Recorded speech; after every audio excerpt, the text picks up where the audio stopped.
Welcome. So in this lesson, we're going to be going through symmetry properties of circular functions. And we're going to work through this before us now. So we're going to be filling in these gaps here. And what I'm going to do is I'm just going to go through a presentation here, which hopefully will make it all clear. And as I'm going through this, you might want to take some notes on it just there as well. Okay, so we start with our unit circle. And as you can see, I've drawn in the angle theta here. And what we're going to label this point right here is A, B. So A is my X, B is my Y. And remember, cos is X, sine is Y. That's what we always have to remember. Let's also kind of visualize what A and B are going to be. Well, this B here would just be this, right? Remember, B is my Y value, so it corresponds to this point right here. And we could kind of represent it by the length B right there. And then A is going to be this right here. Remember that it is your X value. Now, we're talking about symmetry in this lesson, so let us draw something exactly symmetrical into our second quadrant here. So I've drawn this theta here again, and now we could say things about what the coordinate is going to be based on the fact that this is B and this is A. Well, hopefully you can see here that they're the same height, obviously, if they're symmetrical. So that means this is going to be B. It has the same Y value.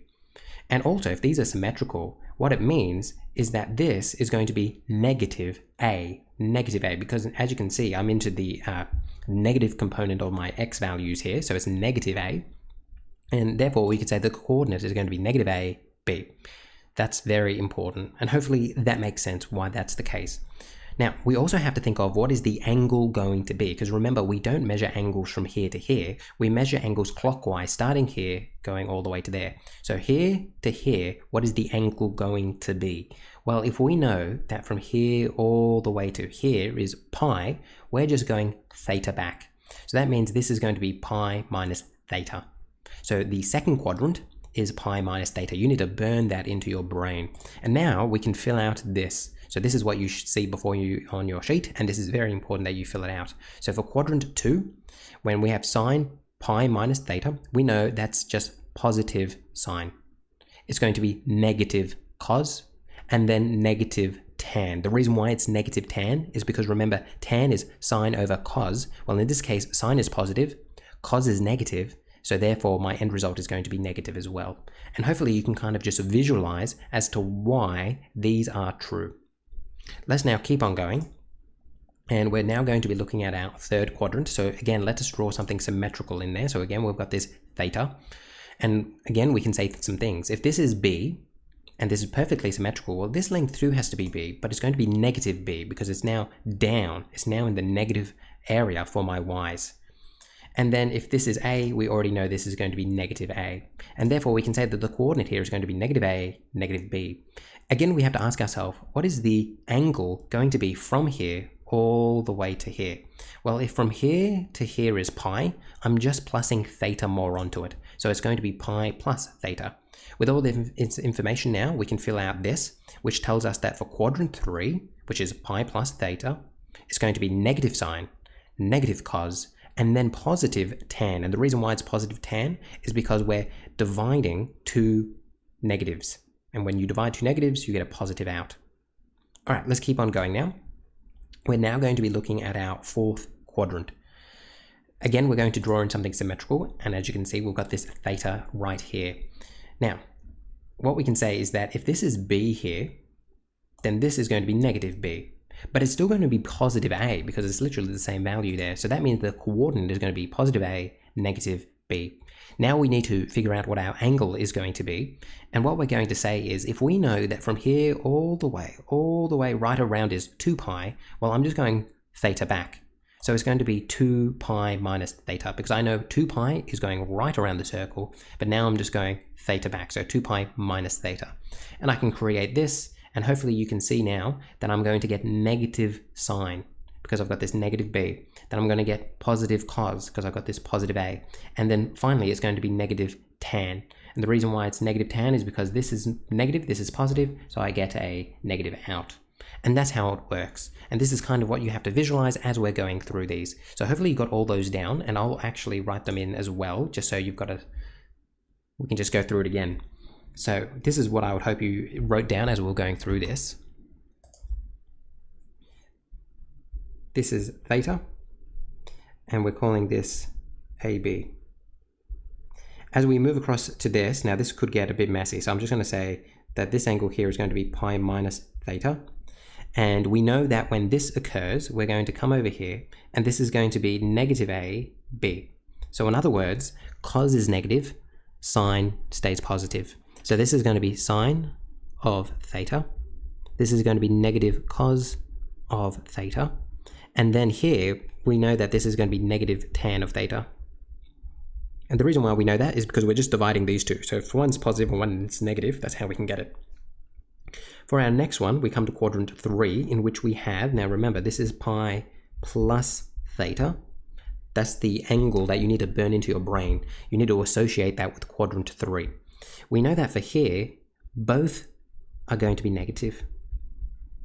So that means I'm going to get negative sine.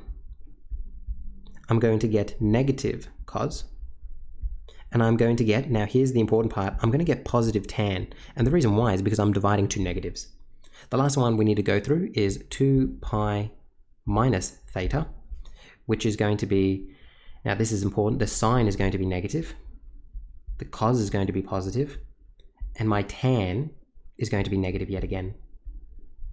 So it's really important that you understand this. Oh, I forgot to put in this coordinate as well. This coordinate is going to be a negative b.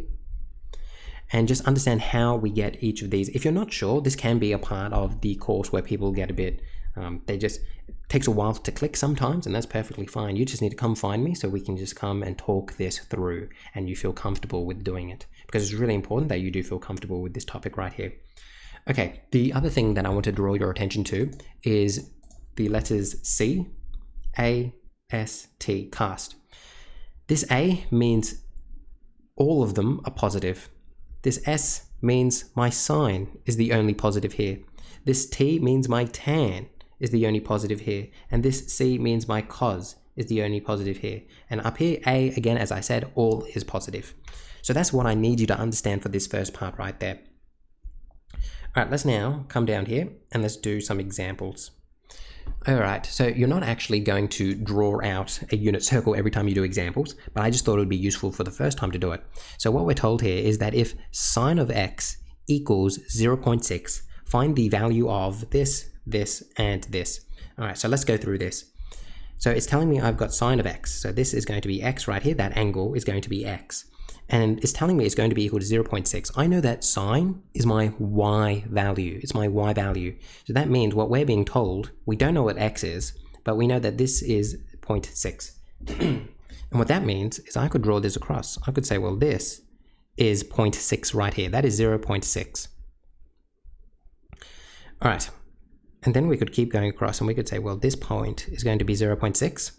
And then if we were to go down, this right here is going to be negative 0.6, which is going to correspond to here and correspond to there. So that's kind of how we can just immediately visualize what's going on here. Let's now answer each individual question. It says sine of pi minus x. You need to burn into your brain that this is referring to the second quadrant. You need to, as soon as you see this angle, pi minus whatever, you need to think second quadrant. And what it's saying is we're going over here. I can never draw nicely. We're going there. We know that that is pi minus x. And we know that if we're over here, my sine is going to be positive. My sine is positive. Think of cast as well. We could also write cast in here. So there's so many techniques. Whoops. Hey. Let me start from down here. I'm going to confuse myself. Hey. There we go. C-A-S-T. We know that sine is positive here. So what that means, if I can get my pen out again, this here is going to be 0.6. And you can even see it here. This is 0.6. So this point right here, when I'm there, is going to be something 0.6. If I have this one, so let me now rub this one out. This one is telling me third quadrant. So you need to burn pi plus some angle is referring to the third quadrant.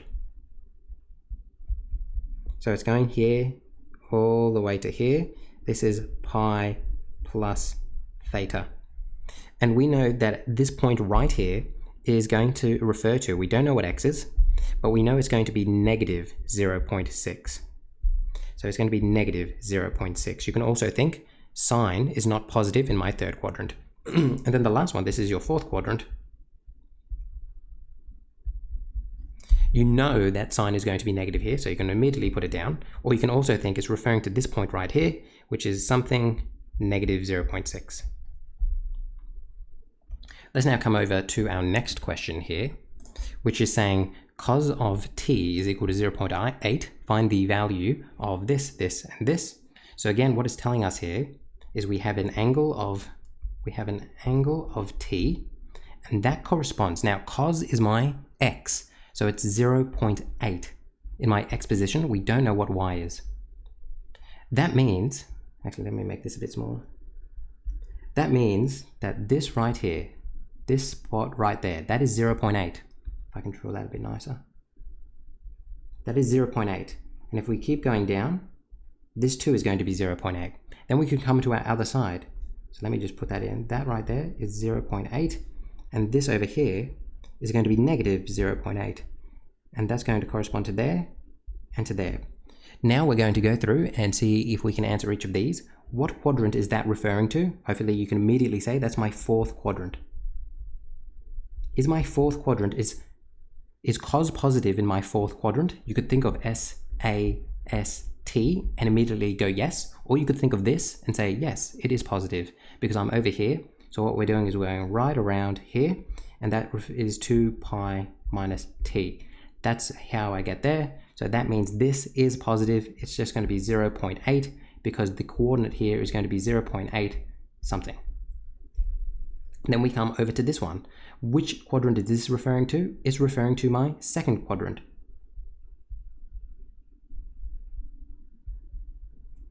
Is cos positive or negative in my second quadrant? We know it's going to be negative, so it's going to be negative 0.8. We can also visualize that. What it's saying is I'm coming over here. This is pi minus theta. We're coming to this point right here, and we know that our x is going to be negative 0.8 here. Finally, this is our third quadrant. So we're coming over here. We know that cos is negative here, negative 0.8. I won't go through that one. I think we have a good understanding of what's going on there. So you might find this helpful just to think it through in this sense. Let me just for completeness put this in. This is negative 0.8 something. Okay, let's now come down here. Obviously, you're not going to be drawing a unit circle every time you answer these questions. Rather, what you're going to have to do is simply just memorize it so you can answer these quickly. So if I said sine of theta equals A and cos of theta equals B, find this. Immediately, you look at this and you say, hey, that's referring to my third quadrant. And I know that my sine is negative for my third quadrant, so this is going to be negative A. Go on to the next one. This is referring to my fourth quadrant.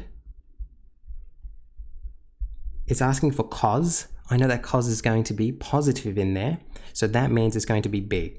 I'm also thinking of in terms of x and y. I'm thinking, cos, that's referring to my x values. My x values are positive on this side. That's how I'm thinking. All right, then tan. Immediately, I know that tan is going to be A over B. Let me do this a bit lower. It's going to be A over B. This is telling me that I'm looking for things in my second quad. And if I'm in my second quadrant, that means, well, immediately I know if I'm in my second quadrant, tan is negative. So I know the whole thing is negative. But if you wanted to think more deeply about it, you could say, well, I know that specifically my cos is going to be negative. It's going to be negative B, which makes the whole thing negative. But what's the point? As long as you know that in your second quadrant, tan is negative, you're away. And then the last one here, this is going to be my second quadrant again, because I've got pi minus theta. That's my second quad. And I know that cos is negative in there. So it's going to be negative B. So that means my answers are negative A, B, negative A, B, negative B. All right, I think I'll pause it there, and then I'll go through the next page in part 2 of this video, just to break it up and make sure that these aren't too long. Okay, I'll see you in part 2.